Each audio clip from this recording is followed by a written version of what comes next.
Hey guys, what's up? It's Matchpoint here, and in today's video, I'm going to be giving you the best tips for warming up in Rainbow Six Siege. I'll be showing you how to effectively develop muscle memory and the various strategies for warming up. This will go over warming up your aim and your mechanical skills.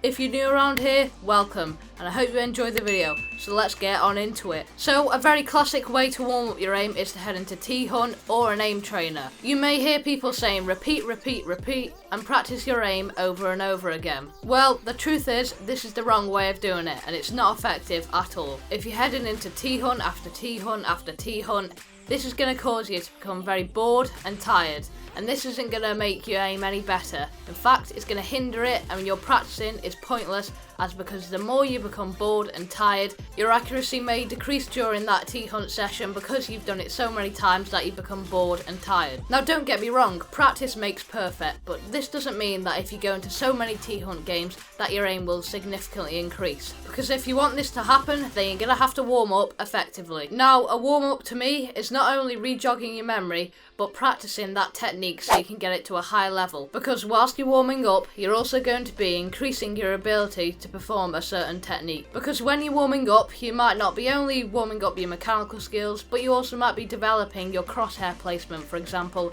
if that needs to be improved. So if you are going to be practicing your crosshair placement when warming up, then make sure that you're restricting yourself to headshots only. So there's a 3-step process that we can do to achieve this. So let's say that you're going to be aiming for 15 headshots out of the total 22. Now, for some people, this might take them 10 attempts. And if it does take you 10, then practice another 5 attempts after that. However many attempts it takes you in the first place to achieve it, do it another time by halving it. Now, not only are you going to be warming up various other elements of the game, but you're actually going to be narrowing it down and practicing one specific part as well, which is obviously your crosshair placement in that example. Now, just remember that you're not only going to be practicing that skill and building up muscle memory for it, but if you make any mistakes, you'll be also building up muscle memory for that. So try not to make any mistakes. And now, after you've completed the 15 headshots, maybe you want to take that up to 20 headshots or even 22. Now that you're all warmed up and you've been keeping an eye on your crosshair placement during your warm-up, you can go ahead and take this into a real game. Remember to keep an eye on your crosshair placement once again. Now, T-Hunt is one way of warming up, but I'm going to be showing you another one right here. What you need to do is load up a local custom game by setting the map to house and make sure that you put the preparation phase down to the lowest and the actual game time to the highest. Now you've done that, go ahead and load up the game. Once you're in the game, if you head over to the kitchen, you'll be able to see these knobs on drawers or shelves or cupboards. A great way to warm up is to simply use them as an aim trainer. Due to the targets being so small, it's going to help you to warm up more quickly because you'll be locking onto harder and smaller targets. And simply go in a motion, locking onto each one and firing. You can take your time with this one and gradually speed it up, and you can do it from various distances.